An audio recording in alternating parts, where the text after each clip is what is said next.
మంచిది. రాత్రి దేవుని యొక్క వాక్యాన్ని ధ్యానించడానికి కొరకై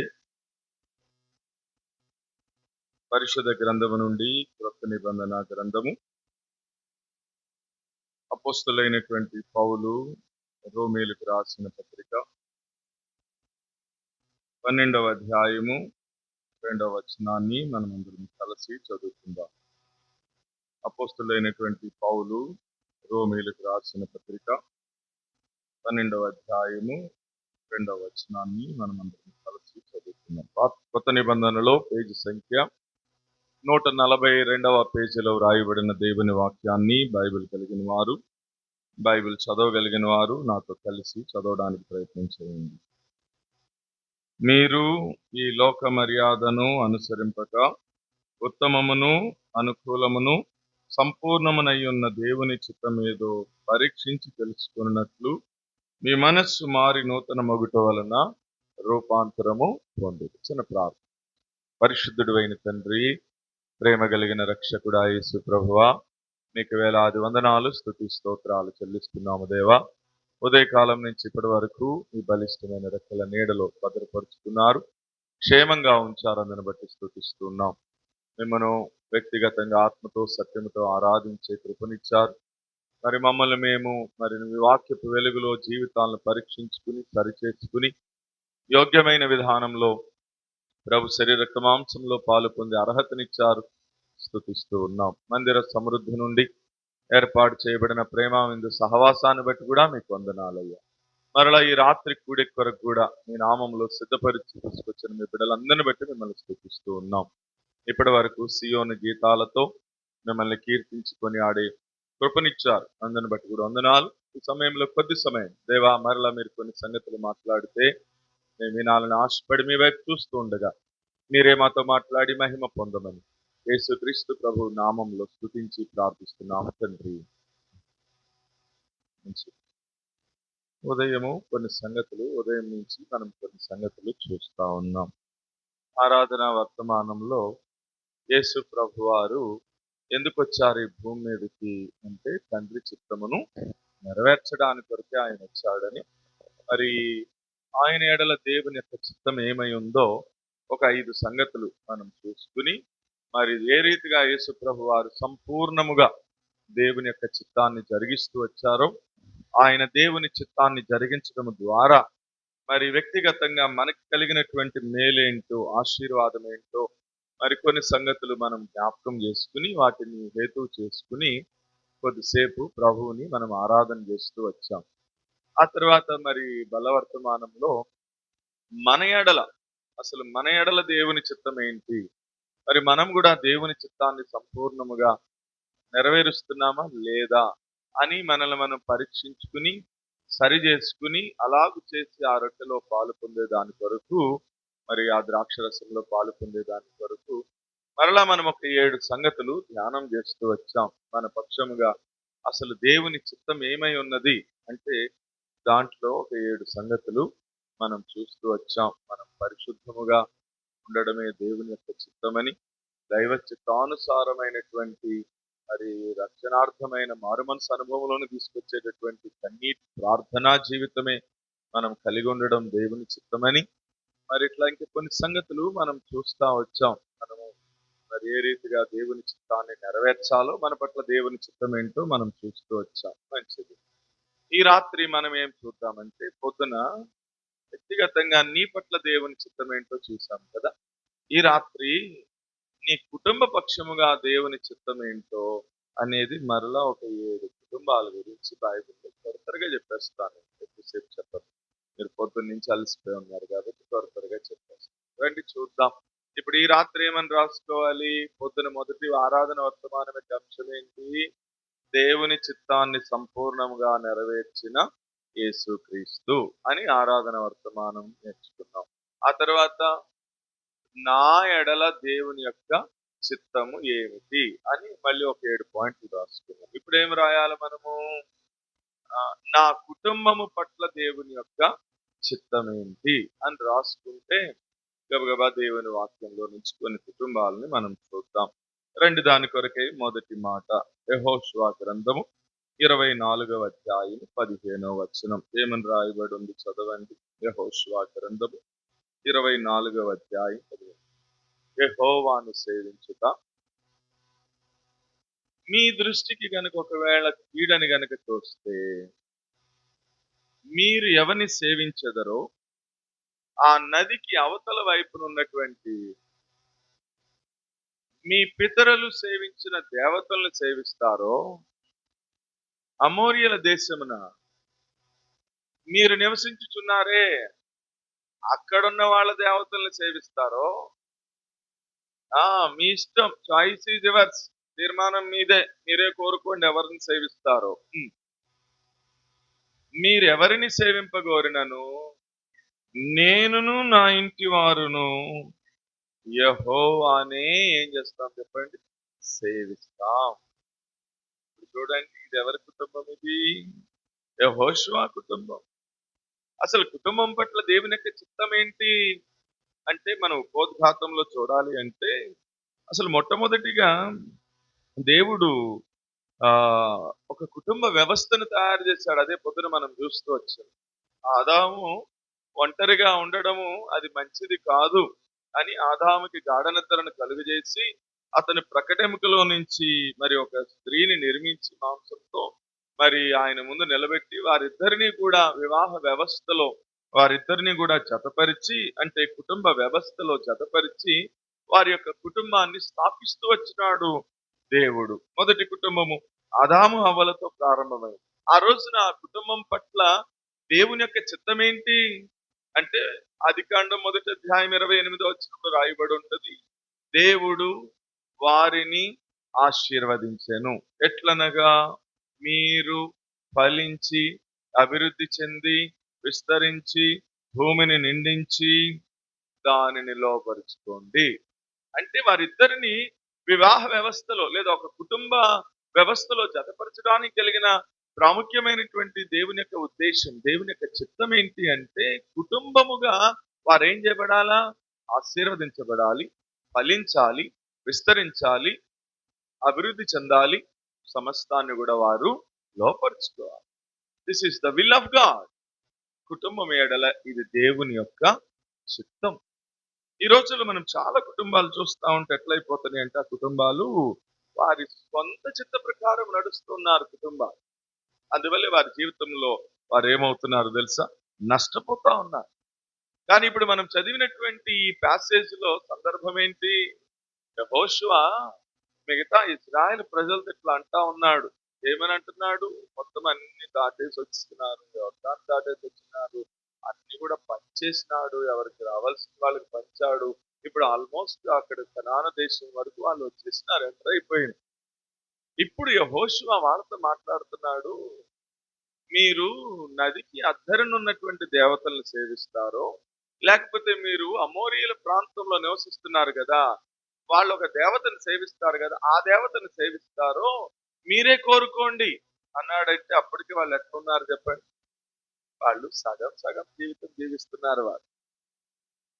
అదే, నీవెన్నాళ్ళు 2 తలంపులతో కుంటి కుంటి నడుస్తావు. ఆదివారం రోజునేమో దేవుడు అంటున్నారు, మిగతా రోజుల్లేమో మళ్ళీ ఆ దేవతల వైపు పోతున్నారు వాళ్ళు. అందుకని ఇక యెహోషువ విసుగొచ్చి అన్నాడు, సగం సగం జీవితం ఎంతకాలం జీవిస్తారు? ఏదో ఒక తీర్మానం చేసుకోండి. ఉంటే ఇటన్నా ఉండండి, లేకపోతే అటన్నా ఉండండి. వాళ్ళని సేవిస్తారా పోండి అని చెప్తూ ఇప్పుడు తన కుటుంబాన్ని గురించి చెప్తూ ఛాలెంజింగ్ గా అన్నాడు, మీరెవరిని సేవిస్తారో సేవించుకోండి, కానీ నేనును నా కుటుంబం మాత్రం దేవుణ్ణి మాత్రమే ఏం చేస్తాను. Jehovah the Lord your God is the God of creator. ఆ సృష్టికర్త అయినటువంటి దేవుణ్ణి మాత్రమే మేమేం చేస్తాము, సేవిస్తాం. మొదటి మాట మన కుటుంబం పట్ల దేవుని యొక్క చిత్తం ఏంటి అంటే, కుటుంబం అంతా కూడా దేవునిని సేవించే కుటుంబముగా ఉండాలండి. ఆ మాట రాసుకోండి, మీరు అర్థమవుతుంది మీకు. ఏంటి ఒక క్రైస్తవ కుటుంబం పట్ల దేవుని యొక్క చిత్తము అంటే, మన కుటుంబం అంతా కూడా దేవుణ్ణి ఏం చేయాలా? సేవించాలి. ఇప్పుడు ఆలోచన చేయండి, ఇది మీ కుటుంబం పట్ల దేవుని చిత్తం అన్నాడు అంటే దాని అర్థం ఏంటి చెప్పండి? అంటే దాని అర్థం ఏంటి? కుటుంబ యజమాని ఉండాలి ఇక్కడ, కుటుంబ ఇల్లాలు ఉండాలి ఇక్కడ. కుటుంబంలో ఇద్దరు పిల్లలుంటే ఇద్దరు పిల్లలు ఇక్కడే ఉండాలా, ముగ్గురు పిల్లలుంటే ముగ్గురు పిల్లలు. కుటుంబం అంతా వచ్చి దేవుని సన్నిధిలో దేవునిని సేవించే కుటుంబం, దేవుని సేవ చేసే కుటుంబం, లేదా దేవుణ్ణి ఆరాధించే కుటుంబం ఎంత సంతోషంగా ఉంటది కదా. అట్లా ఉండాలి అనేదట మా ఈ మానవుని ఎడల, లేదా మానవ కుటుంబం ఎడల, మన కుటుంబాల ఎడల దేవుడు కలిగినటువంటి చిత్తం అది. దానికి చాలా మంది ఈ రోజుల్లో చూడండి, భర్త వస్తే భార్య రావట్లా, భార్య వస్తే పిల్లలు రావట్లా, భార్యాభర్తలు ఇద్దరు వస్తే పిల్లలు ఉంటారు, పిల్లలు వస్తే తల్లిదండ్రులు. ఇది దేవుని చిత్తం కానీ రెండవది, దీంట్లోనే రెండవది, భర్త సియోనుకు వస్తే, భార్య బేతేలుకి వెళ్తే, కొడుకు ఒకడు ఎల్షద్దాయికి వెళ్తే, కూతురు హోరేబుకి వెళ్తే, అది కూడా దేవుని చిత్తము కానీ. కాబట్టి యెహోషువ ఇచ్చినటువంటి స్టేట్మెంట్ ఏంటంటే, మీరెవరిని సేవిస్తారో మీ ఇష్టం, కానీ నేనును నా ఇంటి వారిని మాత్రము ఏం చేస్తాం, యెహోవానే మేమేం చేస్తాం, సేవిస్తాము అంటున్నాడు. అంటే దాంట్లో మనం నేర్చుకోవాల్సినటువంటి మొట్టమొదటి పాఠం ఏంటి అంటే, మనము ఇంటివారిగా అక్కడున్న ప్రజలందరూ కూడా విగ్రహారాధనలో కొట్టుమిట్టాడుతున్నప్పటికీ కూడా యెహోషువ కుటుంబం మాత్రము దేవుణ్ణి సేవిస్తా ఉన్నారు. వారు దేవుణ్ణి ఆరాధన చేస్తూ ఉన్నారు. ఇప్పుడు ఈ రాత్రి మొదటి మాటగా నీవు నేనేం ఆలోచన చేయాలి, మరి నీ కుటుంబం ఎవరికి సేవ చేస్తుంది ఆలోచన. నిజంగా నీ కుటుంబం అంతా కూడా దేవునికి సేవ చేసే కుటుంబమేనా, దేవునికి ప్రథమ స్థానం ఇచ్చే కుటుంబమేనా అని మనం తెలుసుకోవాలా. అట్లా నీ కుటుంబం అంతా దేవుని మందిరంలో గనక కనిపిస్తే అప్పుడు నువ్వేం చేసినట్లు, నీ కుటుంబం ఎడల దేవుని చిత్తమేంటో గుర్తిరిగి ఆ చిత్తాన్ని నువ్వేం చేసినట్లు, నెరవేర్చినట్లు. అది నీ కుటుంబం పట్ల దేవుడు కలిగి ఉన్న చిత్తం. మొదటిది. రెండవ మాట చూద్దాం. రెండవ మాట ఆది కాండము 18వ అధ్యాయము 19వ వచనం. ఆది కాండము 18వ అధ్యాయం 19. ఎట్లనగా యెహోవా అబ్రహామును గూర్చి చెప్పినది అతను కలుగజేయనట్లు తన పిల్లలను తన ఇంటి వారును నీతి న్యాయములు జరిగించుచు యెహోవా మార్గమును గైకొనుటకు అతడు వారికి ఆజ్ఞాపించినట్లు నేను అతనిని ఎరిగి ఉన్నాను. రెండవ, ఇది ఎవరి కుటుంబం? ఇది అబ్రహాం యొక్క కుటుంబం. ఈ కుటుంబం పట్ల దేవుని యొక్క చిత్తం ఏంటి అంటే, అక్కడ అంటున్నాడు కుటుంబ యజమానట వాళ్ళ పిల్లలకట నీతి న్యాయాలు జరిగించడం నేర్పించాలట. ఆ తర్వాత దేవుని యొక్క ఆజ్ఞలను గైకొనేటట్లు పెంచాలంట వాళ్ళు.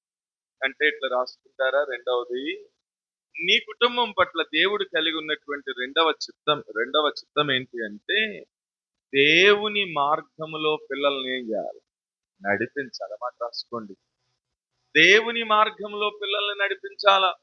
దానికి ఉదాహరణ అబ్రహాము కుటుంబం. కుటుంబం అంతా కలిసి దేవుణ్ణి సేవించాలా, దానికి ఉదాహరణ యెహోషువ కుటుంబము. అంతే, సింపుల్. అది రాసుకోండి, దాని మీద వివరణ ఇస్తాను నేను మీకు. రాసుకున్నారా? ఇక్కడ ఏమంటున్నాడంటే, అబ్రహామట తన కుమారుడైనటువంటి ఇస్సాకుకి ఏం నేర్పించాడో తెలుసా? విశ్వాసం నేర్పించాడు. దేవుడు అతని గురించి సాక్ష్యం ఇస్తా ఉన్నాడు. తన ఇంటి వారిని దేవుని మార్గంలో నడిపిస్తూ వచ్చినాడు అబ్రహాం. అందుకనే మీరు చూడండి, హెబ్రీ పత్రిక 11వ అధ్యాయంలో విశ్వాస వీరుల జాబితా రాస్తుంటాడు. అబ్రహామే కాదట, ఇస్సాకు, శారా, రిబ్కా వాళ్ళు కూడా గుడారంలో ఏం చేస్తున్నారు, నివాసం చేస్తూ వచ్చినారని రాస్తారు. అంటే అబ్రహాము ఏ విశ్వాసం అయితే కలిగి ఉన్నాడో, విశ్వాసులకి తండ్రి అని పిలువబడినటువంటి అబ్రహాం అదే విశ్వాసాన్ని తన తరంగా నెక్స్ట్ తరం వారైనటువంటి పిల్లలకు కూడా ఏం చేస్తుంది, నేర్పిస్తూ వచ్చి దేవుని యొక్క ఆజ్ఞలేంటో, దేవుని యొక్క విధులేంటో, దేవుని యొక్క కట్టడలేంటో తన పిల్లలకి అబ్రహాము నేర్పిస్తూ వచ్చినాడు. అందుకనే దేవుడు అతని గురించి సాక్ష్యం ఇస్తున్నాడు. ఇప్పుడు మనం చదివినటువంటి ఆ 18వ అధ్యాయంలో నీతి న్యాయముల గురించి తన పిల్లలకు నేర్పిస్తాడు. దేవుని యొక్క ఆజ్ఞలు ఎరుగునట్లుగా వారి దేవుని మార్గంలో నడిపిస్తాడు అని అబ్రహామును గురించి దేవుడు సాక్ష్యం ఇవ్వడానికి కలిగిన కారణం ఏంటంటే, ఒక కుటుంబ యజమానిగా అబ్రహాము తన పిల్లలకి దేవుని మార్గం ఏంటో నేర్పించాడు. అందుకేనైనా మహాజ్ఞాని సొలొమోను ఏమన్నాడు? సామెతలు 22:6లో, బాలుడు నడవలసిన త్రోవని ఎప్పుడు చిన్నప్పుడే నేర్పించాలి. వాడికి బాలుడిగా ఉన్నప్పుడే నేర్పించాలి. అసలు లోకంలో సామెత చెప్తారు ఏమని, మొక్కై వంగనిది మానైన తర్వాత వంగుతుందా? వంగదు. అందుకని వాడు బాలుడిగా ఉన్నప్పుడే వాడు తల్లి నేర్పించాలా, తండ్రి నేర్పించాలి. ఏమి నేర్పించాలా? వాడు నడవలసినటువంటి మార్గము నేర్పించాలా. అది ఇప్పుడు చెప్తున్న దేవుని మార్గములో నడిపించబడినటువంటి కుటుంబముగా ఉండాలి అనేది నీ కుటుంబం పట్ల దేవుని చెప్పు. అట్లా నడిపిస్తే నేర్పిస్తేనట ఆవిడ పెద్దవాడైనప్పుడు దాని నుండి ఆ మార్గము నుండి వాడేమవుడు చెప్పండి, తొలగిపో. చెప్పండి, నీ కుటుంబం పట్ల దేవుని చిత్తం ఏంటి? రెండవది, తల్లిదండ్రులు పిల్లలకి చిన్న వయసు నుంచే బైబిల్లో ఉన్నటువంటి సంగతులు వారికి ఏం చేయాలి చెప్పండి, నేర్పించి వారు ఎదుగుతా ఉంటే వారికి బేస్ పునాది ఏమవ్వాలో తెలుసా? మీ పిల్లలు ఎదుగుతుంటే వారికి పునాది బేస్ ఏమవ్వాలో తెలుసా? The word of God. దేవుని యొక్క వాక్యమే వారికి పునాదిగా ఉండాలి. అట్లా చిన్నప్పటి నుంచి నేర్పించాల పిల్లలకి. అదే దేవుని మార్గంలో నడిపించడం అంటే. అప్పుడు వాళ్ళు పెద్దవాళ్ళు అయినప్పుడు నీతో పాటు ఏం చేస్తారు? చిన్నప్పటి నుంచి నీతో పాటు ఏం చేస్తారు? వాళ్ళు మందిరానికి వస్తారు. యవనస్తులైనప్పుడు చక్కగా మంచి మార్గంలో ఏం చేస్తారు? వాళ్ళు నడుస్తారు. వాళ్ళు ఎక్కడ కూడా తప్పిపోరు వాళ్ళు.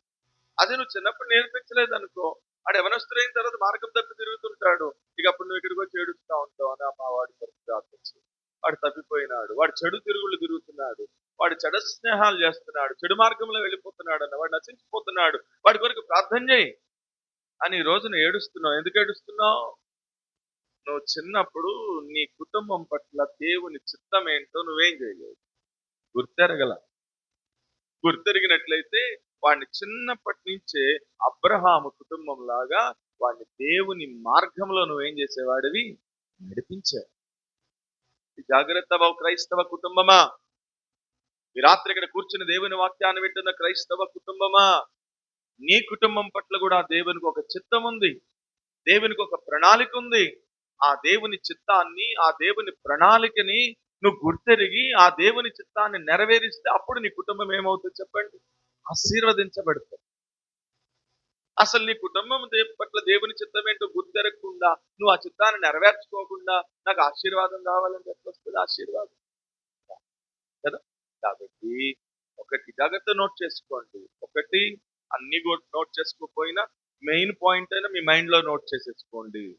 ఏమని? ఒకటి, నా కుటుంబం అంతా కూడా దేవుణ్ణి ఏం చేయాలా, సేవించాలి. అట్లాంటి కుటుంబముగా ఉండాలనేది నా కుటుంబం పట్ల దేవుని. రెండవది, నా పిల్లల్ని చిన్న వయసు నుంచి నేనేం చేయాలా, దేవుని యొక్క మార్గంలో వారిని నడిపించాలి. అలా నడిపించడం అనేది నా కుటుంబం పట్ల దేవుని యొక్క చిత్తము. మూడవ సంగతి చెప్తాను రండి. మూడవ సంగతి 128వ కీర్తన మొదటి 2 వచనాలు. 128వ కీర్తన మొదటి 2. యెహోవా యందు భయభక్తులు కలిగి ఆయన త్రోవల యందు నడుచు వారందరూ ధన్యులు. చాలే. ఆ తర్వాత మీరు చదివితే ఇక అన్ని ఏమున్నాయి చెప్పండి? నిశ్చయముగా నీ చేతుల కష్టార్జితము అనుభవం. ఇది ఎవరికి వాగ్దానము? కుటుంబ యజమానికి, తండ్రికి వాగ్దానం. ఆ తర్వాత నీ భార్య నీ లోగిట ఫలించు ద్రాక్ష. ఇది కుటుంబ ఇల్లాలు ఎట్లుంటదట? ఫలించే ద్రాక్షావల్లి వలె ఉంటదట. ఆ తర్వాత నీ పిల్లలు భోజనపు బల్ల చుట్టూ, పిల్లల గురించినటువంటి వాగ్దానం, నీ పిల్లలు భోజనపు బల్ల చుట్టూ ఒలీవ మొక్కల వలె, అంటే సమృద్ధిగా ఉంటారు, వాళ్ళకి ఏది కొరత ఉండదు, కొదువు ఉండదు. తర్వాత యెహోవా యందు భయభక్తులు గలవాడు ఇలాగూ ఆశీర్వదించబడును. సియోనులో నుండి యెహోవా నిన్ను నీ కుటుంబాన్ని ఆశీర్వదిస్తాడు. నీ జీవిత కాలం అంతా కూడా యెరూషలేమునకు క్షేమం కలుగుట నువ్వు చూస్తావు. నీ పిల్లల పిల్లలను కూడా నువ్వేం చేస్తావు? అంటే ఇప్పుడు చెప్పండి. ఆ మూడో వచనమేనది రెండో వచనం. ఆ రెండో వచనం నుంచి కింద వరకు అన్ని ఏమున్నాయి చెప్పండి? ఆశీర్వాదాలు, వాగ్దానాలు. అవునా? అంటే నీ కుటుంబం అట్లా ఆశీర్వదించబడాలి. నీ కుటుంబము అట్లా మరి దేవుని యొక్క వాగ్దానములను స్వతంత్రించుకోవాలి. సియోనులో ఉన్నటువంటి దేవుడు నిన్ను ఆశీర్వదించాలి. నీ పిల్లల పిల్లల వరకు కూడా నువ్వు చూడాలి అంటే నీ కుటుంబం పట్ల దేవుని చిత్తం ఏంటో తెలుసా? ఆ మొదటి వచనం చాలా జాగ్రత్తగా గమనిస్తే ఎట్లాంటి కుటుంబం ఎట్లాంటి కుటుంబముగా ఉండాలి అనేది నీ కుటుంబం పట్ల దేవుని చిత్తం. మూడవది, దేవుని యందు భయముతో కూడిన భక్తి కలిగినటువంటి కుటుంబముగా నీ కుటుంబం ఉండాలనేది నీ కుటుంబం పట్ల దేవుని యొక్క చిత్తమే. అర్థమైందా? మాట రాసుకోండి. నా కుటుంబము దేవుని యందు భయముతో కూడిన భక్తి కలిగిన కుటుంబముగా ఉండాలి అనేది దేవుని యొక్క చిత్తం. అట్లా గనక ఉంటే ఆ కింద ఆశీర్వాదాలన్నీ మీ సొంతమే. ఎందుకంటే వాగ్దానం చేసినటువంటి దేవుడు నమ్మదగినటువంటి దేవుడు. ఆయన మాట ఇచ్చి తప్పిపోయేటటువంటి వాడు కానీ, అంటే మనం అవన్నీ వాగ్దానాలు బాగున్నాయని ఊరికే మన ఇంట్లోనూ మన బల్ల మీద లేకపోతే స్టిక్కర్లు వేసుకుంటాం. సియోనులో నుండి దేవుడు నిన్ను అందుకే మేము సియోనుకి వెళ్తున్నామంటే అనుకుంటాం. ఎప్పుడు ఆశీర్వాదం నీకు నీ కుటుంబం. అందుకే మొదటి వచనంలో రాశారు. నీ కుటుంబం అంటే ఎట్లా ఉండాలట అంటే దాని అర్థం ఏంటి? కుటుంబ యజమానికి ఒక్కడికి భయంతో కూడిన భక్తి ఉంటే సరిపోదు. కుటుంబం అంటేనే అర్థం ఏంటి? మొత్తం కుటుంబ యజమానికి ఉండాలా, కుటుంబ ఇల్లాలకు ఉండాలా, కుటుంబంలోని పిల్లలకు కూడా ఏముండాలా? భయముతో కూడిన భక్తి, గౌరవముతో కూడిన భక్తి, ప్రేమతో కూడిన భక్తి, విధేయతతో కూడిన భక్తి, నమ్మకత్వంతో కూడిన భక్తి ఉండాలా. ఉంటూ అప్పుడు ఆయన మార్గంలో గనక మీ మీ కుటుంబాన్ని నడిపించగలిగితే నువ్వు ఎంత కష్టపడి సంపాదిస్తున్నావో ఆ కష్టార్జితం అంతా కూడా దేవుడు ఏం చేస్తాడు. ఇప్పుడు ఎందుకు మనం కష్టపడిన డబ్బు అంతా హాస్పిటల్స్, బయట అన్నెసరీ ఖర్చులకి, అప్పులకి, వడ్డీలకి, లోన్లకి ఎందుకు అట్లా వేస్ట్ అయిపోతుంది చెప్పండి? ఎందుకు? కుటుంబంలో బహుశా ఎవరో ఒక్కళ్ళకైనా భయంతో కూడిన భక్తి లేదు. అంటే దేవుని చిత్తాన్ని ఆ కుటుంబం ఏం చేయట్లా? నెరవేర్చ. ఏంటి నీ కుటుంబం పట్ల దేవుని చిత్తము? నా కుటుంబం అంతా కూడా భయముతో కలిగిన భక్తి జీవితం జీవించాలి. అంతేగాని నామకార్థమైనటువంటి భక్తి, ఆచారపూర్వకమైనటువంటి భక్తి, అలవాటుతో కూడినటువంటి భక్తి, యాంత్రికమైనటువంటి భక్తి, మెకానిజం భక్తి, ఉత్తుత్తి భక్తి, ఉప్మా భక్తి ఇది ఎక్కువైపోయింది నేటి క్రైస్తవ కుటుంబాల్లో. ఈ భక్తి ఎక్కువైపోయింది.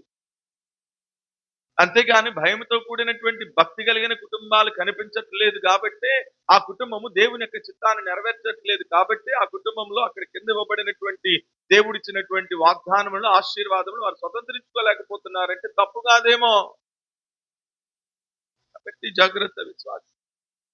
దీనికి ఉదాహరణ కుటుంబం చూపించిన రాసుకోండి. యోబు కుటుంబం. ఎవరి కుటుంబము? యోబు కుటుంబం అండి.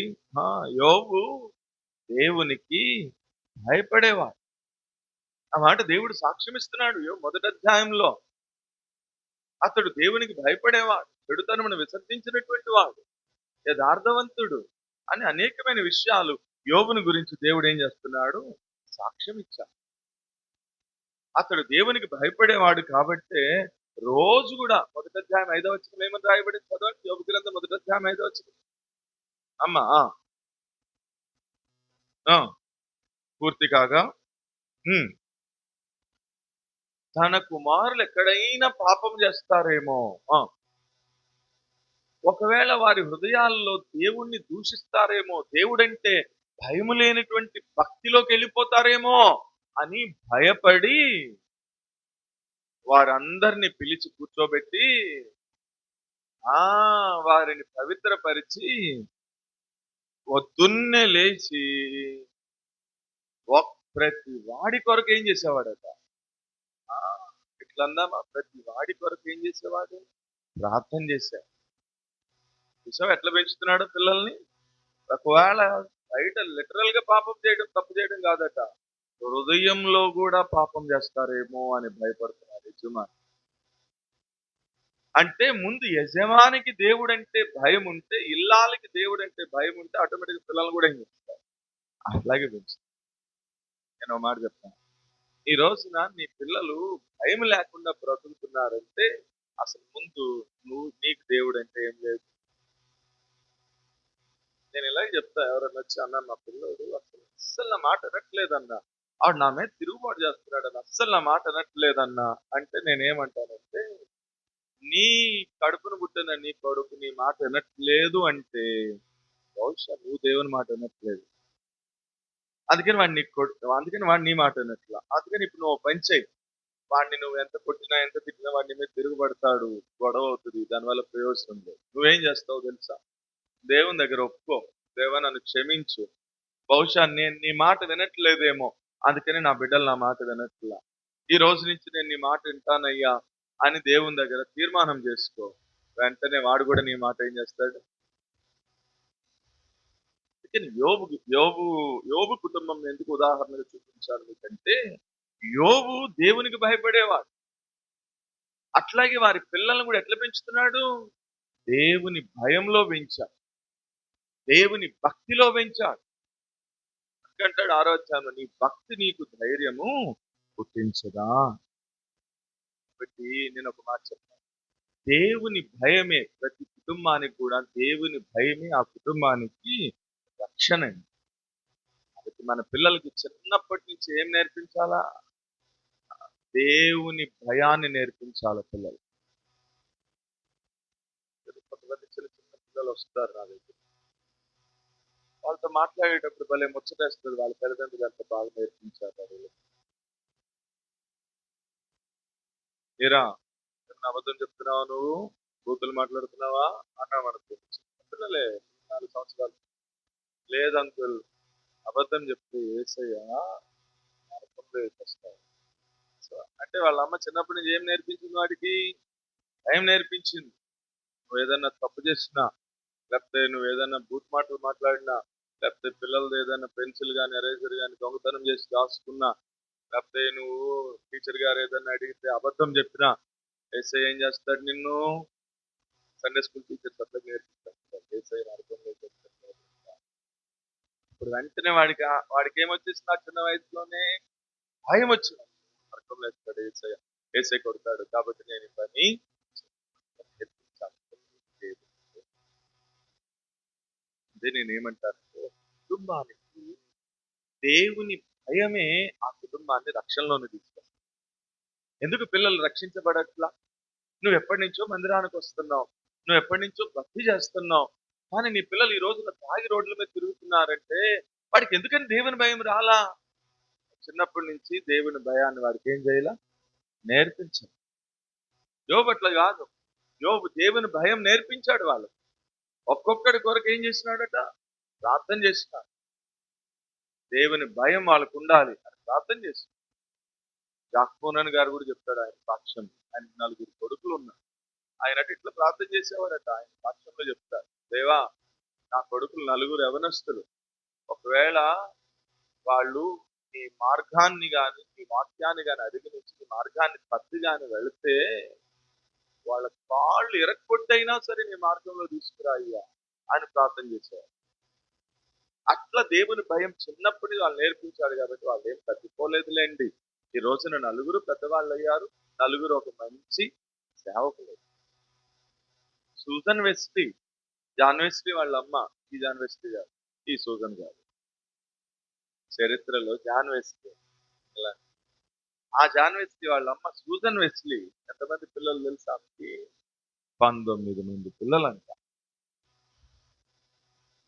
ఆ తల్లి ఎంత మంచి ప్రార్థనా పర్రాలంటే ఆ సాక్షిలో రాస్తుంటారు, 19 మంది పిల్లలు ఇట్లా లైన్ లో పడుకుంటే ఆ చివరి ఉంటారు కదా 19, 19 మంది, ఆ తల్లి అట పడుకునే ముందు ప్రతి బిడ్డ దగ్గరికి వచ్చి వాళ్ళ తల దగ్గర, వాళ్ళు నిద్రపోతున్నా కూడా వాళ్ళ ప్రతి బిడ్డ దగ్గర మోకరించి వాళ్ళ తల మీద చేయి పెట్టి అట్లా మొత్తం 1, 2, 3, 4, 5, 6, 19 మందికి కూడా ప్రార్థన చేసిన తర్వాతే పడుకునేది. ఆ చరిత్ర పుస్తకంలో ఆ గురించి చూసావా? అట్లాంటి తల్లులు, అట్లాంటి తండ్రులు ఏ కుటుంబంలో అయితే ఉంటారో, దేవుని భయాన్ని ఏ కుటుంబం అయితే నేర్పిస్తుందో, అట్లాంటి దేవుని భయం కలిగిన కుటుంబముగా దేవుని చిత్తాన్ని ఏ కుటుంబం అయితే నెరవేరుస్తుందో, ఆ 128వ కీర్తనలో చెప్పిన వచనాలు అన్ని వాళ్ళ కుటుంబంలో జనరల్ గా ఆ 128వ కీర్తన మ్యారేజ్ యానివర్సరీ చేసుకుంటారు కదా, అప్పుడు ఆ కీర్తన చదివిస్తారు. ఊరికే అట్లా చదివిస్తారు. కానీ నిజంగా దేవుని భయముతో కూడిన కుటుంబము దేవుని చిత్తము అని గుర్తెరిగి చిత్తాన్ని నెరవేర్చినంత వరకు అవేమి మనకు స్వతంత్రించుకోవడానికి కుదరనే. మూడవ కుటుంబము ఏం కుటుంబము? లేదా మూడవది, నీ కుటుంబం పట్ల దేవుని చిత్తం ఏంటి? దేవుని భయము కలిగిన, దేవుని యందు భయముతో కూడిన భక్తి కలిగిన కుటుంబముగా జీవించాలనేదే నీ కుటుంబం పట్ల దేవుని చిత్తం. దానికి ఉదాహరణ యోబు కుటుంబం చూసాం. రండి తర్వాత 4వది చూద్దాం. ఎఫెసీ పత్రిక 5వ అధ్యాయము 22 నుంచి 25 వరకు. ఏమనుంది అక్కడ? స్త్రీలారా ప్రభువునకు వలె మీ సొంత పురుషులకు లోబడి ఉండుడి. క్రీస్తు సంఘానికి శిరస్సై ఉన్నలాగున పురుషుడు భార్యకు శిరస్సై ఉన్నాడు. క్రీస్తే శరీరమునకు రక్షకుడై ఉన్నాడు. సంఘము క్రీస్తునకు లోబడినట్లుగా భార్యలు కూడా ప్రతి విషయంలోనూ తమ పురుషులకు లోబడవలెను. పురుషులారా, మీరు కూడా మీ భార్యలను ప్రేమించండి. అటువలే క్రీస్తు కూడా సంఘమును ప్రేమించి అది కళంకమైనను ముడతైనను అట్టిది మరి ఏదైనను లేక పరిశుద్ధమైనది గాను నిర్దోషమైనది గాను.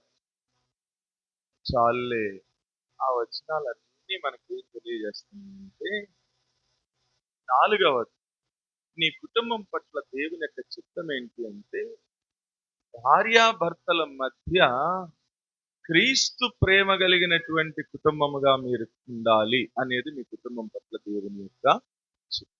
అన్నమాట రాసుకోండి, దాని మీద వివరణ ఇస్తాను. భార్యాభర్తల మధ్య లేదా దాంపత్య జీవితంలో క్రీస్తు ప్రేమ కలిగినటువంటి కుటుంబముగా నీ కుటుంబం ఉండాలనేది నీ కుటుంబం పట్ల దేవుడు కలిగిన చిత్తము. రాసుకున్నారా? ఇప్పుడు ఆ వచనాల యొక్క సారాంశం ఏంటి? ఈ వచనాలు ఎప్పుడు చదివిస్తారు మనకి? పెళ్లిలో చదివిస్తారు కదా. ఇప్పుడు ఆ వచనాల యొక్క సారాంశం ఏంటి? భార్యట భర్తకి ఏం చూపించాలా? విధేయత చూపించాలి. భర్త ఏం చేయాల? భార్యని ప్రేమించి. అంటే భార్య భర్తలు విధేయత, ప్రేమ, గౌరవము, ఆప్యాయత ఇలాంటి ఆత్మీయమైనటువంటి లక్షణాలు కలిగినటువంటి కుటుంబముగా, క్రీస్తు ప్రేమ కలిగినటువంటి కుటుంబముగా ఉండాలి అనేది కుటుంబం పట్ల దేవుని యొక్క చిత్తం.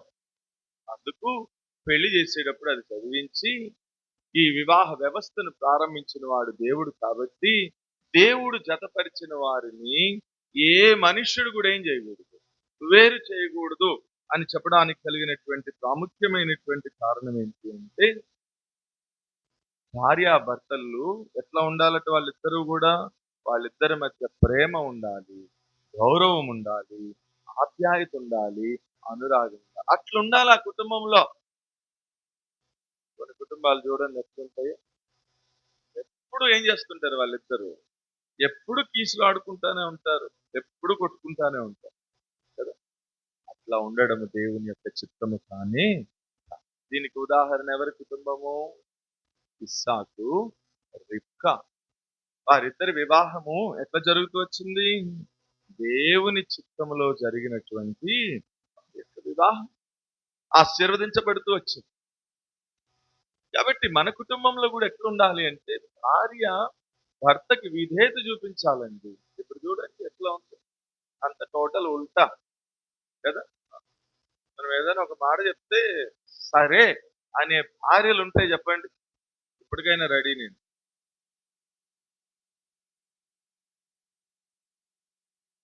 భర్త ఏం చెప్పినా సరే, అమ్మాయి ఈరోజు మనం ఈ కూర వండుకుందాం. సరేనండి అట్లాగే మీరు చెప్పినట్లే. మనం ఇవాళ ఇక్కడికి వెళదాం. అట్లాగేనండి సరే. ప్రతిదానికి భర్త ఏది చెప్పినా కూడా సరే అనేటటువంటి భార్యలున్నారా ఈరోజు చెప్పండి? ఆయన ఒకటి చెప్తే ఇదెందుకు చేయాలి, ఇదెందుకు చేయకూడదు, పెద్ద పెద్ద mistake. అందుకని ఇంట్లో ఏమవుతున్నాయి చెప్పండి? మనస్పర్ధలొస్తాయి, గొడవలొస్తాయి. అట్ ద సేమ్ టైం భర్త కూడా భార్యని ఏం చేయాలా? ప్రేమించాలి. క్రీస్తు సంఘమును ఎట్లయితే ప్రేమించాడో భర్త కూడా భార్యని ఏం చేయాలి చెప్పండి? ప్రేమించాలి. ఇప్పుడు భర్తలారా మీరు చెప్పండి, ఇట్లాంటి ప్రేమించే భర్తలేనా మీరు? నిజంగా మీరు ప్రేమించే భర్తలైతే నేను ప్రతి ఫ్యామిలీ కాన్ఫరెన్స్ చెప్తాను ఏంటంటే, నిజంగా ప్రేమించే భర్త అయితే ప్రతిరోజు పొద్దున్నే లేచి వెంటనే భార్య మార్నింగ్ అని చెప్తున్నాను. ఆ? చెప్పండి భర్తలారా చెప్తున్నారు. కానీ వీళ్ళు ఎవరికి చెప్తారో తెలుసా? గుడ్ మార్నింగ్ గుడ్ మార్నింగ్ చెప్పే అలవాటు లేదా వీళ్ళకి? ఎందుకు లేదు, ఉంది. మీరు వాళ్ళ వాట్సాప్లు చూస్తే ఆ అసలు ఎవరో మనకు తెలియని వాళ్ళందరూ good morning good morning good morning అని పంపిస్తారు. అసలు ఇంట్లో నీ కళ్ళెదురుగుండా ఉన్న భార్యకి ఏ రోజైనా లేచిన వెంటనే గుడ్ మార్నింగ్ మై డార్లింగ్ లేదా good morning my beloved wife అని ఒక్క రోజైనా చెప్పినారా చెప్పండి? అటు తిరిగి చెప్పండి చెప్పినారో లేదో. రెండు, ఏమనాలో తెలుసా? ప్రతి భర్త కూడా తన భార్యని ప్రతిరోజు అనాల్సిన మాట చెప్తున్నారు. ఏమనాలో తెలుసా? I love you. నేను నిన్ను ఇప్పటికీ కూడా నేను నిన్నేం చేస్తాను? ప్రేమిస్తాను. ఎప్పుడు చెప్తున్నారు ఐ లవ్ యూ? ఏ దాంట్లో తప్పేముంది? నీ భార్యేగా. నీ భార్యకి నేను ఒక మాట చెప్పిన పురుషులారా,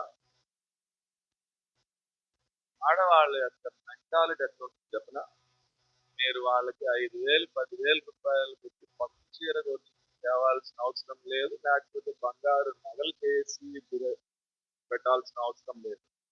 వాళ్ళ మెంటాలిటీ అంటే వాళ్ళు చాలా సెన్సిటివ్ ఆడవాళ్ళు. అంటే చాలా సున్నితమైన మనసు కలిగిన ఏం అవసరంలా పొద్దున్న లేచినప్పుడు లేకపోతే మామూలుగా ఈ దైనందిన జర్నీలో ఈరోజు నువ్వు ఈ చీరలో చాలా బాగున్నావు తెలుసా, చాలా అందంగా ఉన్నావు, ఐ లవ్ యూ అని ఒక మాట చెప్పండి చాలు, అంతే అయిపోయింది. ఆ రోజు మీరు ఏదంటే అది అది తయారు చేసి చెప్తారు, వచ్చేస్తాం. అంత సెన్సిటివ్ పీపుల్. కానీ ఎప్పుడైనా అన్నారా మీరు చెప్పండి? కూడా అన్నారు కదా.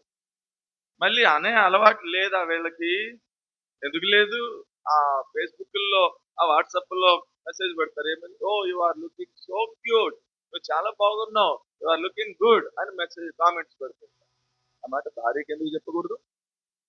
కదా! నీకు పొద్దున్నే లేచి నీకు క్యారేజ్ సిద్ధపరిచి, పిల్లల్ని రెడీ చేసి, పిల్లలకి బట్టలన్నీ స్కూలుకి పంపించి, మళ్ళీ నువ్వు పిల్లలు వెళ్ళిపోయిన తర్వాత మీరు వదిలేసిన ఆ బట్టలన్నీ కూర్చుని అవన్నీ ఉతికి, మళ్ళీ సాయంత్రానికి మీరు 4కి వచ్చేలోపు ఏమన్నా స్నాక్స్ చేయాలి వీళ్ళకి అని కొంచెం ఒక గంట కూడా రెస్ట్ తీసుకుంటే మళ్ళీ కుదరదని మళ్ళీ స్నాక్స్ చేయడానికి సిద్ధపడి మీరు వచ్చినప్పుడు మళ్ళీ స్నాక్స్ ఇచ్చి మళ్ళీ సాయంత్రం రాత్రికి మీకు భోజనం సిద్ధపరిచి ఎప్పుడో మీరు అందరూ తిని పడుకున్న తర్వాత అంట్లన్నీ కడుక్కుని సర్దుకుని ఎప్పుడో అర్ధరాత్రి పడుకుంటుందండి. అది ఒక్కరోజు చేసేది. నిన్ను కట్టుకున్న రోజు నుంచి ఈ రోజు వరకు కూడా అదే డ్యూటీ పాపం తనకి. మీకైనా సెలవులు ఉంటాయి కానీ సెలవులు లేని ఒకే ఒక్క జీవి ఎవరు చెప్పండి? కరోనాలో అందరూ రెస్ట్ తీసుకున్నారండి. అవునా కాదా? అన్ని బంద్. అందరూ రెస్ట్ తీసుకున్నారు. ఈవెన్ కరోనాలో కూడా రెస్ట్ తీసుకోని వ్యక్తి ఎవరైనా ఉన్నారంటే ఎవరు చెప్పండి? తల్లి, సిస్టర్, నీ భార్య. మరి ఎప్పుడైనా ఆమెను ప్రేమించినావా? ఇంత కష్టపడి రాత్రి ఎప్పుడో మీరందరూ పడుకున్న తర్వాత అన్ని సర్దుకుని 12కి పడుకుని అలసిపోయి పడుకుంటే పొద్దున్నే లేచినప్పుడు good morning, I love you. నువ్వు చాలా కష్టపడుతున్నావు కుటుంబం కొరకు. దేవుడు నిన్ను ఆశీర్వదిస్తాడు. నీకేమైనా సహాయం కావాలంటే చెప్పు, నేను కూడా చేస్తాను. ఇదే ప్రేమ అంటే. ప్రేమ చూపించడం అంటే ఇంకేదేదో చేయడం కాదు. లవ్ చెప్పర్స్ పెట్టి బెలూన్స్ అంటించి స్టిక్కర్లు వేసేది కాదు ప్రేమ అంటే. ఇదే ప్రేమ, ప్రాక్టికల్ లవ్. ఇది కోరుకుంటున్నాడు దేవుడు కుటుంబంలో. భర్త రోజు భార్యని ప్రేమించాలా, అప్పుడు భార్య రోజు భర్త మాటకి లోబడాలా, అప్పుడు ఆ కుటుంబము ఒక చిన్న పరలోకం లాగా ఉంటదండి. ఎంత సంతోషకరమైన కుటుంబం కదా. అది చెప్పినాడు. అందుకు పెళ్లిలో ఆ మాట ఎందుకు చదివిస్తారంటే, ఆ వివాహ వ్యవస్థ, ఆ కుటుంబ వ్యవస్థను జతపరచడానికి కలిగిన ప్రాముఖ్యమైనటువంటి కారణం ఏంటంటే, అది దేవుని చిత్తం అట్లా ఉండడం. మీరు ఒకరికొకరు పోట్లాడుకుంటున్నారు, నువ్వు ఆమెను ప్రేమించట్లేదు, ఆమె నీ మాటకు విధేయత చూపించట్లేదు అంటే, మీరు చక్కగా గుర్తుపెట్టుకోవచ్చు ఏంటిదంటే, మేము మా కుటుంబం పట్ల దేవుడు కలిగి ఉన్న చిత్తాన్ని మేమేం చేయట్లేదు, నెరవేర్చట్లేదు. అంతే సింపుల్. దేవుని చిత్తాన్ని నెరవేర్చకపోతే మనకి ఆశీర్వాదం రానే. దేవుడు నిన్ను నీకు గతపరిచినాడు. ఆయన చెప్తున్నారు, చెప్పనే కాదు. భార్య అంటదట భర్తని, ఆడొట్టి ఎదవన్నా అంటదా. అప్పుడు ఈయన అన్నాడంట, నువ్వు ఎంత ఎదవ కాకపోతే దేవుడు ఇట్లాంటి ఎదవ పిచ్చి చేశాడు నిన్ను. చూసావా? అంటే ఇప్పుడు వాళ్ళిద్దరు ఏం చేస్తున్నారు ఇంట్లో? తిట్టుకుంటున్నారు. నువ్వు ఎదవంటే నువ్వు ఎదవ. చెప్పండి, ఆ ఇల్లు దేవుని చిత్తాన్ని నెరవేర్చే కుటుంబమేనా? ఇంకా ఆ ఇంట్లో దేవుడు ఏముంటాడు? ఆ ఇంట్లో దేవుని ఆశీర్వాదం ఏముంటది? కాబట్టి భర్తలారా, మీ భార్యలను మీరేం చేయండి? ప్రేమించండి. భార్యలారా, మీ భర్తలకు మీరేం చేయండి? విధేయత చూపించండి. ఇలా భార్య భర్తల మధ్య ప్రేమ, గౌరవము, విశ్వాసము, ఆప్యాయత, ఇదంతా కూడా దేవుని చిత్తానికి గుర్తు మీ కుటుంబం పట్ల. కాబట్టి చాలు, ఇక్కడికి నాలుగో మాట, ముందుకు వెళదాం. నాలుగవది ఏంటి చెప్పండి? ఎటువంటి కుటుంబము దేవుని చిత్తము? భార్య భర్తల మధ్య ప్రేమ, గౌరవము, విధేయత కలిగిన కుటుంబముగా నీ కుటుంబం ఉండాలనేది దేవుని యొక్క చిత్తం. ఐదవ సంగతి చూద్దాం. ఐదవ సంగతి ఎఫెసీ పత్రిక 6వ అధ్యాయము 4వ వచనం. ఎఫెసీ పత్రిక 6వ అధ్యాయం 4వ వచనం. తండ్రులారా, మీ పిల్లలకు కోపము రేపొద్దు, ప్రభు యొక్క శిక్షలోను బోధలోను వారిని పెంచండి. ఆ పైన కూడా ఒక మాట ఉంటది కదా, 6:2లోన, పిల్లలారా మీ తల్లిదండ్రులకు విధేయులయుండుడి, ఇది ధర్మమే. ఇప్పుడు ఆ వచనాలు, ఆ రెండు వచనాలు మనకి ఏం తెలియజేస్తున్నాయి అంటే, ఐదవది కుటుంబం పట్ల దేవుని చిత్తం ఏంటి అంటే, నీ పిల్లలని ప్రభు యొక్క శిక్షలో బోధలో వాళ్ళని పెంచే కుటుంబముగా ఉండాలి అనేది నీ కుటుంబం పట్ల దేవుడు కలిగి ఉన్న చిత్తం. అన్నమాట రాసుకోండి. నీ ఇంట్లో పిల్లలని ప్రభు యొక్క శిక్ష, రెండు ప్రభు యొక్క బోధలో వారిని ఏం చేయాలి? పెంచాలి. అట్లా పెంచే కుటుంబం ఉండాలట నీ కుటుంబం. అది నీ కుటుంబం పట్ల దేవుడు కలిగి ఉన్న చిత్తము. అర్థమైందా? రాసుకున్నారా? నా వైపు చూడండి, దాన్ని వివరణిస్తాను. అంటే అక్కడ అన్నాడు, తండ్రులారా మీ పిల్లలకి మీరేం చేయొద్దు? కోపము రేపొద్దు. కానీ ఎట్లా పెంచండి? ప్రభు యొక్క శిక్ష. అంటే దాని అర్థం ఏంటి అంటే, శిక్ష కంటే కూడా ఇట్లా అందామా, డిసిప్లైన్, క్రమశిక్షణ అని రాసుకోండి, మీకు క్లియర్గా అర్థం. ఒక దైవికమైనటువంటి క్రమశిక్షణలో వాళ్ళని నువ్వేం చేయాలి? చిన్నప్పటి నుంచే పెంచాలి. మీకు ఉదాహరణ చెప్తే క్లియర్గా అర్థమవుతుంది. ఉదాహరణ, ఎవరి కుటుంబం రాద్దాము అంటే, ఉదాహరణ అన్నా కుటుంబం రాస్తే, అన్నా కుటుంబము అని రాసుకోండి. మీరు ఇంటికి వెళ్ళిన తర్వాత అన్నా కుటుంబం ఎక్కడ ఉంటుందో అది మొత్తం తీసి చదువుకొని అర్థమవుతుంది. అన్నా కుటుంబం అని రాస్తే, అన్న తన కుమారుడైనటువంటి సమూయేలుని ఎట్లా పెంచింది? కోపం రేపిందా? లేదు, ప్రభు యొక్క శిక్షలో పెంచింది. ఆ దైవికమైనటువంటి క్రమశిక్షణ అతనికి నేర్పించింది కాబట్టే ఇప్పుడు వాడు ఏమైనాడు? దేవుని సేవలో ఎదిగాడు. ఒక గొప్ప ప్రవక్తగా, న్యాయాధిపతిగా తను చక్కగా తన పరిచర్యని కొనసాగించాడు. పిల్లల్ని చిన్నప్పటి నుంచే ఎట్లాంటి కుటుంబం కావాలా దేవుడికంటే, ఒకటి భార్యాభర్తలు ప్రేమ, గౌరవం, విధేయత కలిగి ఉండే కుటుంబంగా ఉండాలి. అట్ ద సేమ్ టైం ఆ కుటుంబంలో తల్లిదండ్రులట పిల్లలని ఒక క్రమశిక్షణలో పెంచేటటువంటి కుటుంబంగా ఉండాలి. దానికి హన్న బెస్ట్ ఎగ్జాంపుల్. మీరు చూస్తే మొదటి అధ్యాయము 28వ వచనం సమూయేలులో రాయబడి ఉంటది. వాడు అక్కడనే యెహోవాను ఏం చేసినాడట? మ్రొక్కాడంట. ఎవడు వాడు? అదే సమూయేలే. ఏ వయసోడు? బాలుడు. ఇంకా కొంచెం క్లియర్ గా చెప్పాలంటే ఏ వయసోడు వాడు? పాలు విడిచినోడు కదా. పాలు విడిచిన సమూయేలట దేవుని మందిరాన్ని తీసుకొచ్చి వాళ్ళ అమ్మ వదిలేస్తే వాడు అక్కడనే దేవుణ్ణి ఏం చేశాడట? మ్రొక్కాడు. ఇంగ్లీష్ బైబిల్, తెలుగు బైబిల్ అయితే మ్రొక్కాడు అని ఉంది, కానీ ఇంగ్లీష్ బైబిల్లో రాయబడి ఉంటుంది హీ వర్షిప్డ్ దేర్ అని రాయబడి. అక్కడ దేవుణ్ణి ఏం చేసినాడు చెప్పండి? అట్లా పెంచింది వాళ్ళ అమ్మ. ఒరే, దేవుని మందిరానికి వెళ్తే మనం ఏం చేయాలా? దేవుణ్ణి ఆరాధించాలరా అని పెంచింది. మీ పిల్లలు పాలు తాగుతున్నారా? అన్నం తింటారా? బిర్యానీ తింటున్నారా? చెప్పండి. మీ పిల్లలు బిర్యానీ తింటున్నారా? పాలు తాగుతున్నారు? బిర్యానీ తినే పిల్లలు ఏం చేస్తున్నారు చెప్పండి? పెట్టి చాలు. అందుకని చిన్నప్పటి నుంచి పిల్లలకి ఏం నేర్పించాలా? ప్రార్థన నేర్పించాలి, ఆరాధన నేర్పించాలి, ఆటల పాటలు నేర్పించాలి, వాక్య ధ్యానం నేర్పించాలా, వాక్యాన్ని చదవడం నేర్పించాలా, వారి జీవితం ద్వారా ప్రభువుకి సాక్షులుగా ఉండడం నేర్పించాలా, దేవుని మందిరంలో పరిచర్య చేయడం నేర్పించాలా. ఇక మీరు చూస్తే 2వ అధ్యాయం 11వ వచనంలో అంటాడు, బాలుడైన సమూయేలట ఏలీ ఎదుట ఎఫోదు ధరించుకుని యెహోవాకు పరిచర్య చేసే బాలుడు. పరిచర్య చేస్తున్నాడు అంటే ఏమి నేర్పించింది వాళ్ళమ్మ? దేవుని మందిరానికి వెళ్ళిన వెంటనే ఏం చేయాలి? ఫస్ట్ నువ్వు ప్రార్థన చేయాలి, తర్వాత ప్రభువుని ఆరాధన, తర్వాత ఏం చేయాలి? నువ్వు దేవుని మందిరంలో పని ఉంటది. అంటే వాళ్ళు నీకేమైనా పరిచయం చెప్తారు, పని చెప్తారు అంకుల్ వాళ్ళు. ఆ పనిని ఏం చేయాలి? నువ్వు జాగ్రత్త చేయాలి. ఆ తర్వాత 21కి వచ్చేసరికి 2:21లో వాడు బాలుడైన సమూయేలు యెహోవా సన్నిధిలో ఏం చేస్తున్నాడు? ఎదుగుతున్నాడు. 3వ విషయం నేర్పించింది వాళ్ళమ్మ. ఏమని? పనంతా అయిపోయిన తర్వాత ఇప్పుడే వస్తాను అంకుల్, ఇక్కడి దాకా వెళ్ళి వస్తాను అని చెప్పి రోడ్ల మీద తిరగకూడదు. ఎక్కడ ఉండాలి నువ్వు? దేవుని సన్నిధిలోనే ఎదగాలి నువ్వు. అంతేగాని లోకంలోనికి రోడ్ల మీదకి నువ్వు వెళ్ళకూడదని నేర్పించింది.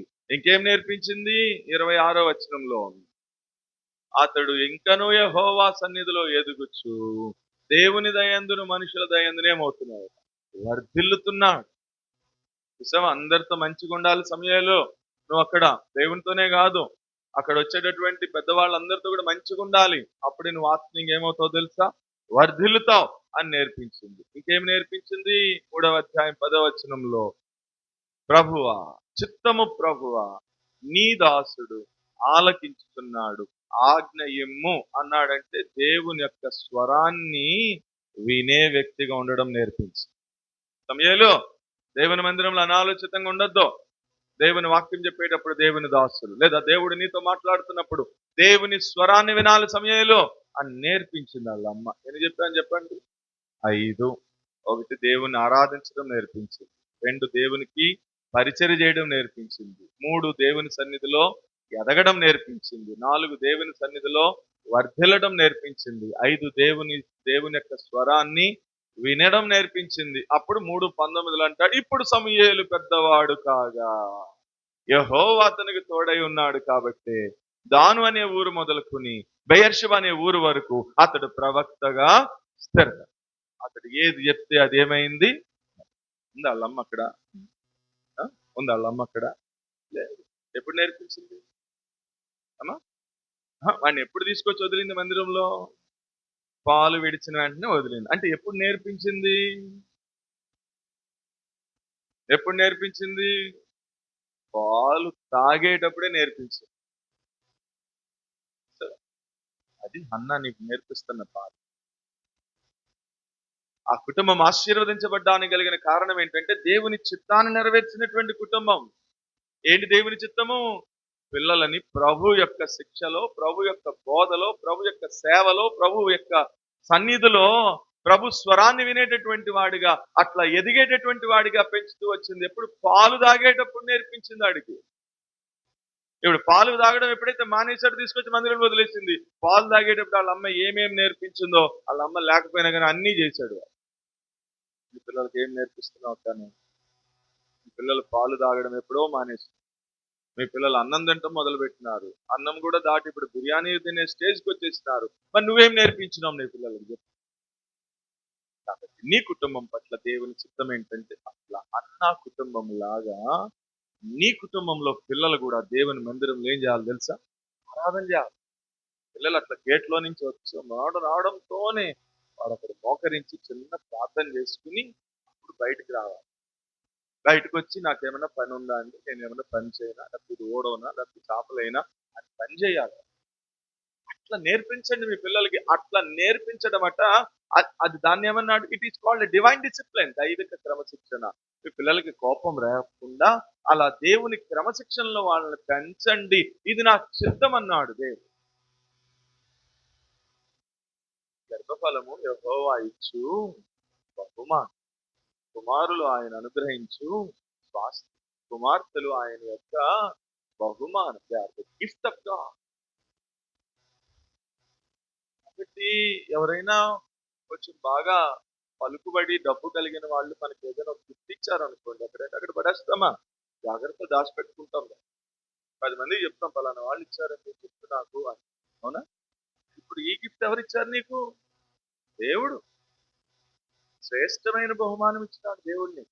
ఇప్పుడు ఈ బహుమానాలను కూడా ఏం చేయాలి నువ్వు? జాగ్రత్తగా దేవుని క్రమశిక్షణలో పెంచి మళ్ళీ ఒక రోజున దేవునికి ఏం చేయాలి నువ్వు? అప్పచెప్పాలా, దేవుని ముందు నిలబెట్టాలి.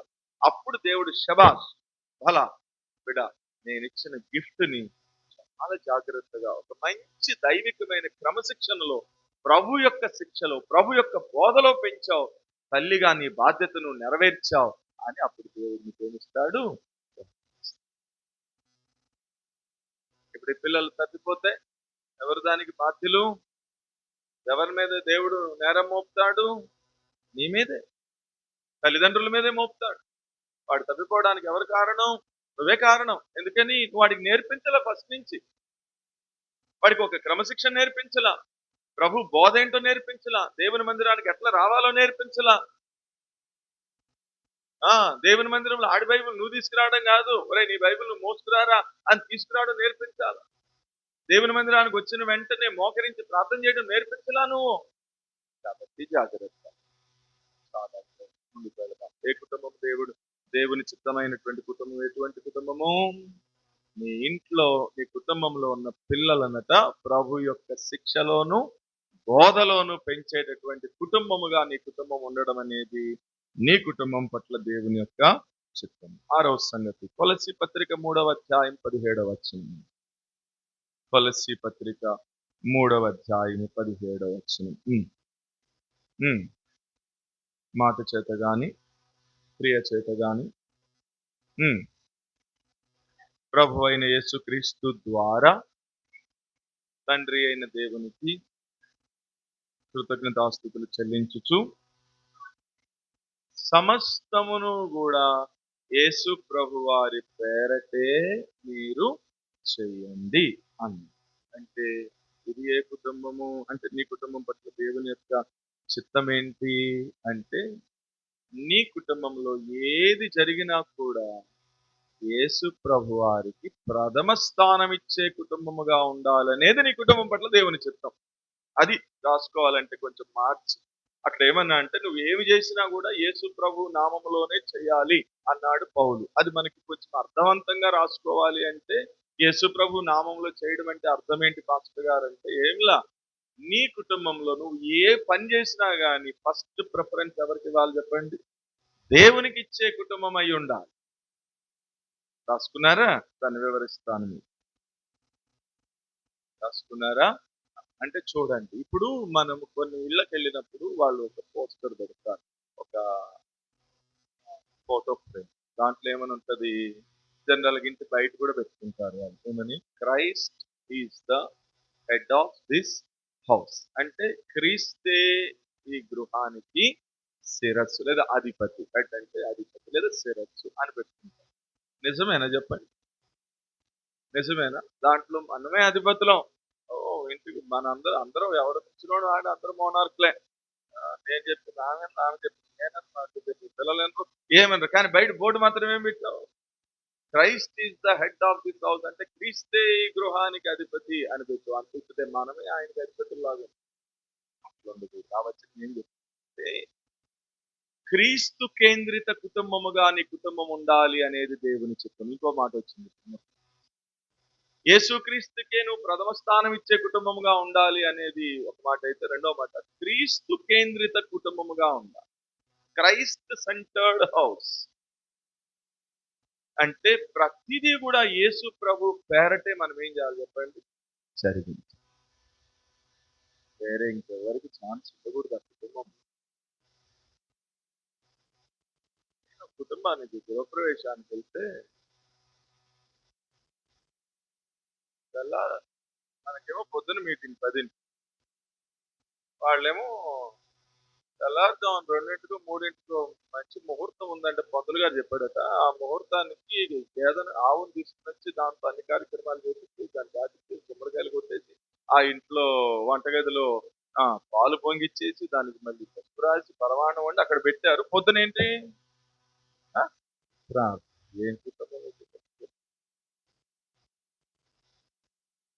యేసు ప్రభువుకి ప్రథమ స్థానం ఇచ్చిన కుటుంబమేనా ఈ కుటుంబం? కాదు.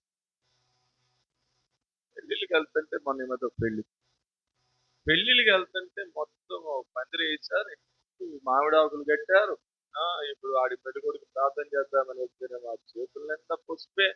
ఆ అమ్మాయి కారు దిగింది, పంచనాలు కారు దిగింది, పెళ్లి కూతురు తీసుకురండి, పాస్టర్ గారు మీరు వెళ్ళి ప్రార్థన చేసి తీసుకురండి అంటే ఆ అమ్మాయి పెద్ద లాంగ్ కోట్ వేసి అన్ని వేసి అంత బాగానే ఉంది, కానీ చేతిలో కొబ్బరికాయ పెట్టుకుంది.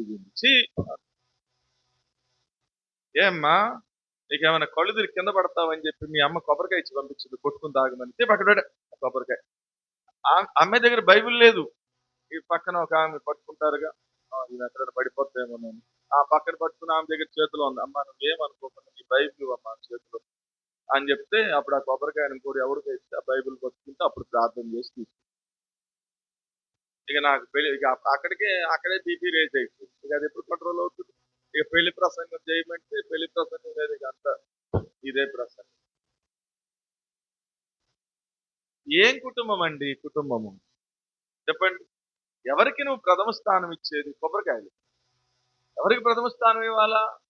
దేవుడు, దేవుని వాక్యము, క్రీస్తు కేంద్రిత కుటుంబం అయి ఉండాలి. లేదా యేసు ప్రభు వారి పేరట చేయాలని నువ్వు ఏ పని చేసినాగా యేసు ప్రభు వారికి ప్రథమ స్థానం ఇచ్చే కుటుంబంగా ఉండాలి మన కుటుంబం. అది మన కుటుంబం పట్ల దేవుడు కలిగి ఉన్న చిత్తం. అప్పుడు ఆ కుటుంబాన్ని ఆశీర్వదిస్తాం. అంతేగాని ఇవన్నీ పసుపులేంటి, కొబ్బరికాయలేంటి, పందిరులేంటి, తోరణాలేంటి, ఇవన్నీ నువ్వు ఎవరికి ఇస్తున్నావు అసలు ప్రథమ స్థానం? మళ్ళీ బోర్డు మాత్రం Christ is the head of this house. ఉండద్దండి మనకి. 6వ సంగతి ఎట్లుండాలా? ఈ కుటుంబానికి ఉదాహరణ చెప్పలేదు కదా మీకు, రాసుకోండి. అకులా ప్రిస్కిల్లా వాళ్ళ యొక్క కుటుంబం ఎక్కడ ఉంటుంది? ఆ కుటుంబము కొరింథీ పత్రికలో ఉంటుంది, మీరు ఇంటికి వెళ్ళిన తర్వాత చూసుకోండి. అకులా ప్రిస్కిల్లాల యొక్క కుటుంబం అని రాసుకోండి. ఏం చేసినారు వాళ్ళ కుటుంబము? వాళ్ళ ఇంటిని ప్రభువుకి ఇచ్చేసినారు. వాళ్ళ ఇంట్లో పౌలు పరిచర్య చేసినాడు చాలా సంవత్సరాలు. వాళ్ళ ఇంట్లో సంఘముగా కూడుకుని ప్రభువుని ఆరాధించేటటువంటి ఇంటిగా వాళ్ళు ఉపయోగిస్తూ వచ్చినారు. అంతేకాదు పౌలుతో కలిసి సువార్త పరిచర్యలో పాలు పొందుతూ వచ్చినారు అకులా ప్రిస్కిల్లా కుటుంబం. అంతేకాదు పౌలు కోసం అవసరమైతే ప్రాణం ఇవ్వడానికి కూడా ముందుకు వచ్చింది ప్రిస్కిల్లక్క. చూసావా? అంటే ఆ కుటుంబంలో ప్రతిదీ కూడా యేసు ప్రభు పేరట ప్రభువుకే ఫస్ట్ ప్రిఫరెన్స్ ఇచ్చినారు, ప్రాధాన్యత ఇచ్చినారు. అట్లాంటి కుటుంబముగా మన కుటుంబం ఉండాలి అనేది మన కుటుంబం పట్ల దేవుడు కలిగి ఉన్న చిత్తం. మీరు ఇంటికి వెళ్ళిన తర్వాత చదవండి అకులా ప్రిస్కిల్లాల యొక్క కుటుంబాన్ని గురించి. లేకపోతే ఈసారి ఎప్పుడైనా నా దగ్గర చాలా పెద్ద నోట్స్ ఉంది అకులా ప్రిస్కిల్లాల గురించి, ఎప్పుడైనా గుర్తొస్తే పంపిస్తాను గ్రూప్ లో పెట్టుకుని చదువు. కాబట్టి చాలులే. 6వది ఏంటి? మన కుటుంబం పట్ల దేవుని ఉద్దేశం ఏంటి? నీ కుటుంబం ద్వారా నీ కుటుంబంలో యేసుక్రీస్తుకి ప్రథమ స్థానము ఇచ్చే కుటుంబం లేదా క్రీస్తు కేంద్రిత కుటుంబం అయి ఉండాలి. అది దేవుని యొక్క చిత్తం. అంతేగాని ఎవరెవరో వచ్చిన తర్వాత లాస్ట్ లో మనం యేసు ప్రభువాన్ని పెట్టడం అనేది దేవుని చిత్తం. కానీ క్లియర్ గా అర్థం అవ్వాలి అంటే, ఇప్పుడు నన్ను ఒక దేవుని సేవకుడిగా నన్ను ప్రేమించి మీ ఇంటికి భోజనాన్ని పిలిచారు అనుకోండి, నేను కొంచెం ఈ ప్రసంగం చేసి వచ్చేసరికి లేట్ అయింది, వీడు రావడం లేట్ అయిందిలే అని చెప్పేసి మొత్తం 12కే బిర్యానీ చికెన్ అవన్నీ మీ ఇంట్లో ఉన్న వాళ్ళందరూ తినేసి లాస్ట్ లో కొంచెం నేను రాగానే అన్నట్టు రావడం లేట్ అయిందని మేము అందరం తినేసాము, ఇదిగో మిగిలింది ఏదో ఉంది తిని అన్నారు అనుకోండి, అట్లా కదా బాగోదు. నన్ను మీ ఇంటికి పిలిచారు భోజనాన్ని, నేను తిని ముగించేంత వరకు కూడా ఇంట్లో వాళ్ళు ఎవ్వరు కూడా ఏం చేయరు చెప్పండి, తినరు. పర్లేదమ్మా మీరు కూడా తినండి, చాలా టైం అయిపోయిందిగా అని మేము అన్నా కూడా మీరేమంటారు, లేదు లేదండి మీరు మా ఇంటికి వచ్చిన అతిథులు కాబట్టి మొదట మీరు తినండి, ఆ తర్వాత మేము. అంటే అదేంటిది, అది గౌరవం. అంటే ఒక వ్యక్తిని మన ఇంటికి పిలిచినప్పుడు ఆ వ్యక్తికి మనం ఫస్ట్ ప్రిఫరెన్స్ ఇస్తున్నాం, మొదటి స్థానం, తర్వాతే మన ఇంట్లో వాళ్ళు. అలాగే యేసు ప్రభు కూడా నీ కుటుంబం పట్ల దేవుని చిత్తం ఏంటంటే అది యేసు కేంద్రిత, క్రీస్తు కేంద్రిత కుటుంబం, క్రైస్తు సెంటర్డ్ హౌస్ అయి ఉండాలి. అంటే దేవునికి ప్రతి విషయంలో కూడా దేవునికే నువ్వేం చేయాలి చెప్పండి, ఫస్ట్ ప్రిఫరెన్స్, మొదటి స్థానము ఇవ్వాలి. రండి చదువు 7వ చెప్పి నేను ముగించేస్తాను. 133వ కీర్తన మొదటి వచనం. 133వ కీర్తన మొదటి వచనం. సహోదరులు ఐక్యత కలిగి నివసించుట ఎంత మేలు, ఎంత మనోహరము. చాలే ఆ కిందంతా మీరు చూస్తే అక్కడ ఆశీర్వాదం ఉంటది, అక్కడ శాశ్వత జీవం ఉంటది, అక్కడ దేవునికి మహిమ ఉంటది, ఇవన్నీ మనకు కనిపిస్తాయి.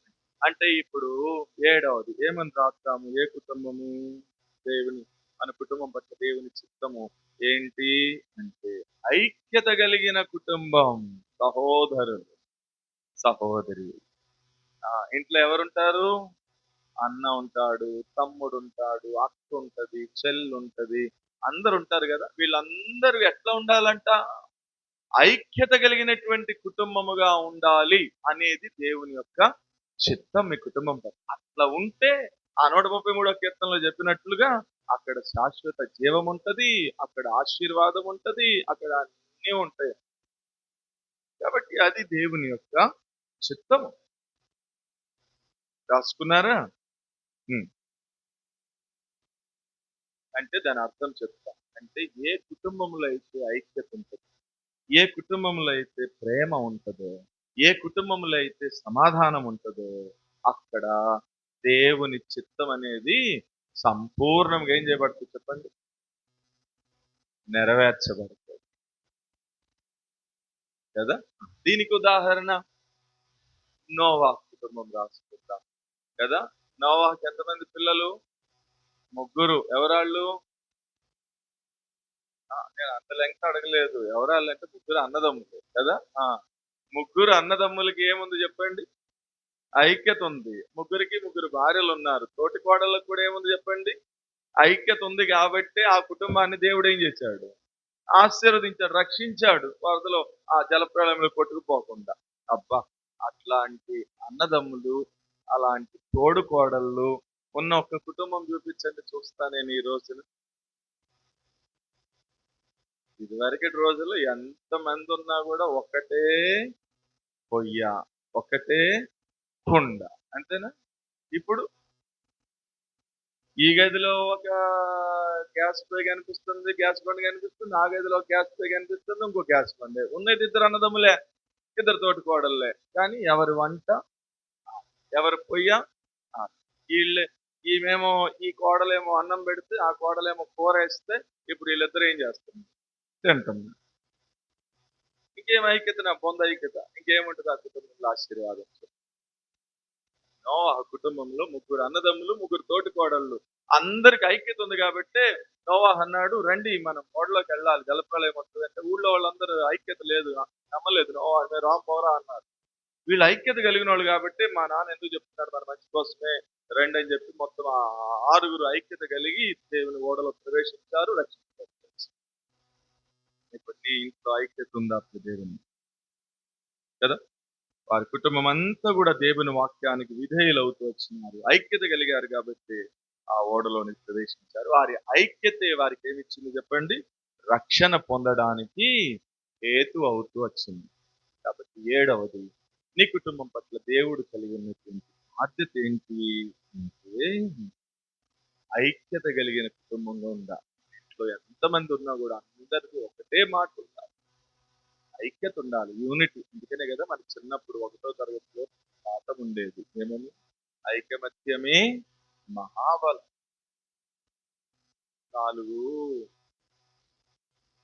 నాలుగు ఆవులు ఒక చోట మేస్తుంటే సింహం వచ్చిందట. 4 కలిసి ఏం చేసినాయి? సింహాన్ని తరిమేసి. ఆ తర్వాత వీళ్ళలో ఐకమత్యం దెబ్బతింది. ఒక్కొక్క ఆవు ఒక్కో చోట మేస్తుందట.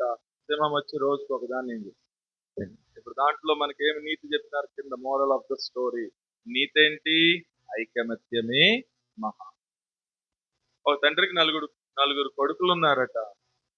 నలుగురు కొడుకులకి 4 కర్రల్ని కట్టగట్టి ఇరక్కొట్టండిరా అంటే 4టిని కలిపి ఇరక్కొట్టడానికి వాళ్ళ వల్ల అవల.